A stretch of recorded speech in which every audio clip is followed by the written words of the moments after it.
Hello and welcome back to the 12 Days of Christmas guided by Equus. Today is day 7 and I feel like there's almost a bigger theme going on that kind of wants to become part of today's gift, and part of me is at a loss at what it is that wants to be shared.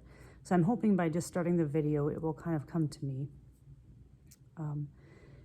And I guess that actually, maybe that's the gift in itself, is that when we are at a loss for how to proceed, when we're at a loss for how to proceed, it really is about just, I want to say, both initiating and stepping back to be able to let this space invite you forward. And that might sound weird that we need to initiate that, but if we just kind of hang back or feel stuck and we're just waiting for something to happen, often whatever it is that needs to happen, that energy needs to be initiated by us. Us as part of committing to, I don't know what it is or where it is that I'm needed, but I can feel that there's something both inside of me and kind of calling me forward, even though there might be a sense of loss as to what it is that's calling you forward. And I guess this maybe, if I can kind of relate this to when I didn't really know how to work with my horses anymore, because what they were showing me was not the relationship I wanted with them, because it wasn't the relationship I wanted with myself at all, but I didn't know that at the time. And so I really just stopped doing everything that I knew to do with them, because none of it seemed to be working, and I was frustrated and I was angry, and I was ashamed of the outbursts that were kind of coming out of me. And I knew that that's not what I wanted to do.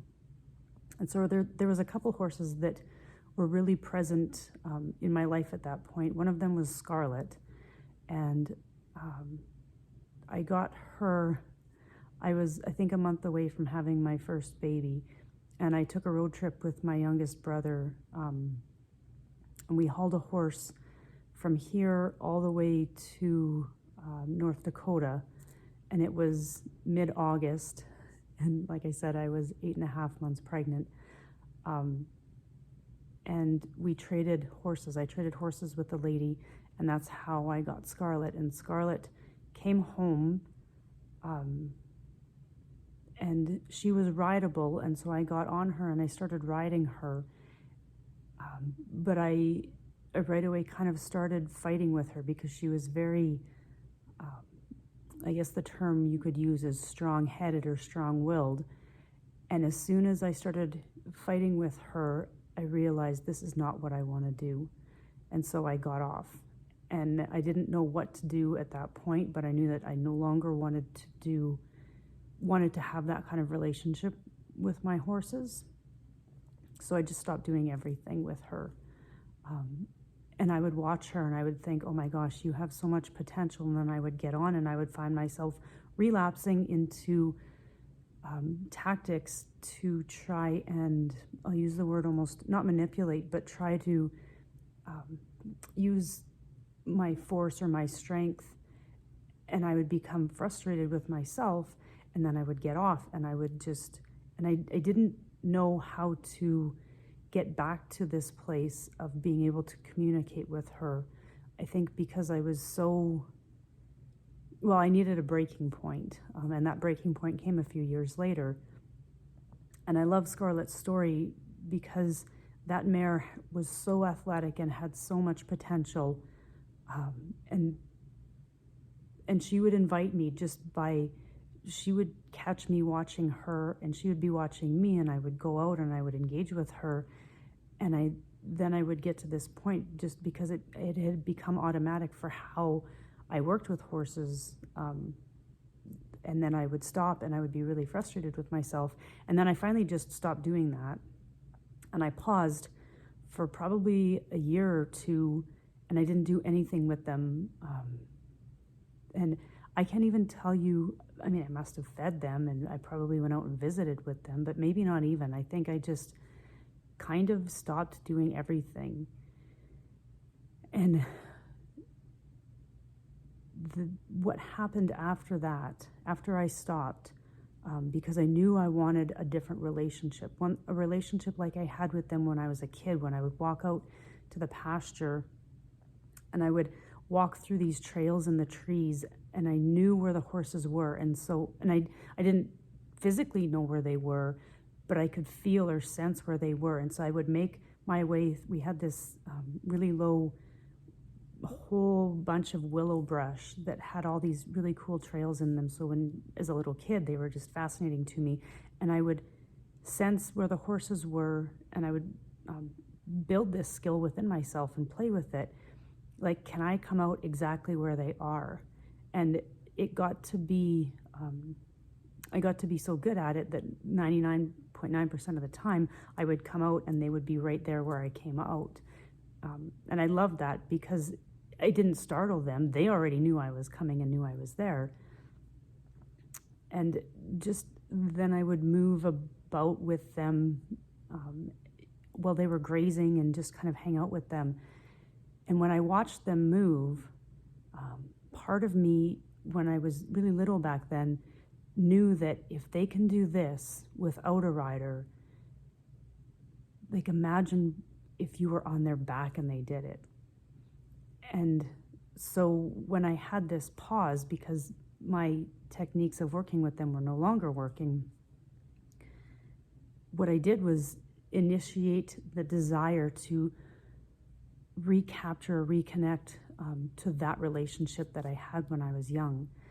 And within, I want to say less than a year's time, there was so many doors that opened and horses that came to me, one of them being a black stallion named Cece. And I have his half-brother Coast here, and Cece sired Noche, and he sired Chief, and he sired Karma. He only sired 3 horses while he was here. And yet he left the biggest gift and legacy within only giving me 3 offspring of his. But that story might be part of a future episode or day. But coming back to this, even when we're at a loss with how to go forward, to kind of create that space for something to invite us forward into it, or for those who need to be able to help or support us to come and gift us something that we need along our journey, even though we might not know it. At the time, I would have never, in my wildest dreams, guessed that I could have leased a horse like Cece. And he set the bar. And he actually returned me to that little kid because I just got on him and I rode, and I didn't do anything except for think it, and he did it. And he reminded me what it was like to be able to have that kind of relationship. He was so easy, and yet he was very sensitive. So if I brought too much to him, he would tell me in no short terms that that was not where we were going. And by too much, I just mean too much energy or not the right kind of mindset. And so I was very receptive of how I needed to ride him to be subtle and sensitive. And it just really sparked within me, because I knew he wasn't mine and he was never meant to be mine, but he was gifted to me for a period of time on a lease. And the deal was that I would train him and breed my mares to him and get some foals. And again, the gift of him only giving me 3 horses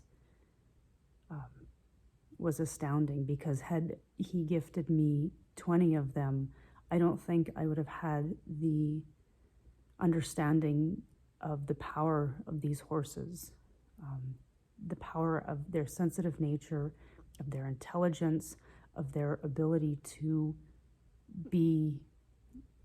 All horses are healers, but these horses have something extra. And I'm sure we maybe can all say that. But for me personally, these horses had something that this very certain bloodline of these horses, they were just a gift to my own spirit. And so I guess in my ability to share them with other people and share their stories, that hopefully brings their legacy to live on. But back to this point of being at a loss for how to go forward, and yet there's always something that wants to be ignited inside of us, that if we're at a loss, there's that spark inside that quietly is speaking to us. And so what is that? Or have you noticed that in your life where you are at a loss with how to move forward in some way or what decision to make? And yet, part of you, actually you at that point, because when we pause, we give ourselves the ability to hear those quiet whispers of our soul and of our heart, that maybe for whatever reason the world had been too loud, or we had been too busy, or whatever was going on. I mean, there's so many things, it doesn't really matter. But when you pause, you actually give your own soul and spirit a chance, and for that whisper to be heard, and for whatever it is, that spark of something to be ignited, and for, like I said, those gifts of support to come in and come to you that you would have never anticipated or expected, and you could not have planned for, because it's only by pausing and creating some space from trying to forge ahead into whatever it is, that you actually allow all of those pieces to be able to come in and support you. And really that's what Scarlett, that's how that happened with Scarlett. I had a mare named Breeze that I knew her and I were good, but there was something that I knew, something different that I knew was needed for her and for myself. And so I responded to an ad asking if someone would be willing to trade for this mare Scarlett. And I responded with a yes, and Scarlett herself came into my life and helped me. She left a big mark on my breeding program, and also on my ability to reconnect with horses, because she came and she helped me realize that I didn't want to continue on the path that I was on. And she was a beautiful red chestnut with a big blaze and 2 giant white hind stockings. And she gifted me a number of colts and fillies. And then she went on to become part of a young girl's life who really needed her for the next, I think it was almost roughly 10 years. And then she came back into my life in 2017 for a couple months before she moved on again. And she is still continuing to produce babies. But in the couple months' time in 2017 that she was with me, she gifted me something even greater. And it was the opportunity to open my heart in a way that I hadn't realized. I'd either shut it down again, or it actually had never opened up that wide open in the first place. All this work that I had done with the horses was helping it open. But when Scarlett came back, she was such a presence, and she walked into the herd, and she didn't need to challenge anybody because she knew exactly who she was. And it was the most incredible thing to witness, and I still have it on video. So actually I might put it at the end of this one. And then I spent time with her just watching her and waiting and trying to tune into her. And what I realized is she was showing me that I was still really protecting myself and blocking being so open to receive her and the gift that she was, even though I knew she was leaving in a couple months. And what she kind of shared with me was, open up your heart. It doesn't matter if it's only for a short time that I'm back here. But if you don't, you're missing a huge opportunity of being able to connect to me and with me. And when we open our heart that wide and receive something or someone, even in a short capacity, it's like that movie with Meg Ryan, where she's on a bike and I can't even remember the name of the movie, biking down a hill, and whoever was starring opposite of her was a spirit, and he wanted to experience love in the human sense, and so he came in, and they had a few days together, and then she got hit by a truck and died. But the gift was in that ability to experience the depth of that. And so I guess there's two pieces for today's share and wisdom. But it actually feels like it's all wrapped into one, because it's these opportunities that we're at a loss for how to move forward into is really actually asking us to open up our heart. Because as soon as I understood what Scarlett was trying to show me, another door opened. And so we almost kind of keep all these doors shut if we don't take time to pause and follow that spark that we can hear the whispers of, or is it quietly glimmering, a glimmer of hope inside of us, of some desire that is longing to burn brighter within us. And it comes from opening our heart and opening up to possibilities and opportunities that await us and that can support us on where we're really being called to serve in this world. And service is, we don't have to do it through our job. We just do it by being who we are and recognizing where we can provide something that someone else needs in a way that doesn't take away anything from ourselves. Because when we gift that to someone, we're actually gifting it to everyone, because what we do for one person, we kind of do for the all. So hopefully this all made sense. And thank you for watching this and staying tuned in to the 12 Days of Christmas. And I look forward to bringing day 8 to you tomorrow. And thank you for just bearing with all of the chaos of how these videos are coming through, because for some reason, whether it's the energetic connections that are all being kind of upgraded right now, our rural internet, or all of the above with the winds and everything else that's going on in life, getting these videos out and published has been a challenge, but it's a commitment for me to be able to share these stories to support you guys in wherever it is that we're all moving through right now in this time frame.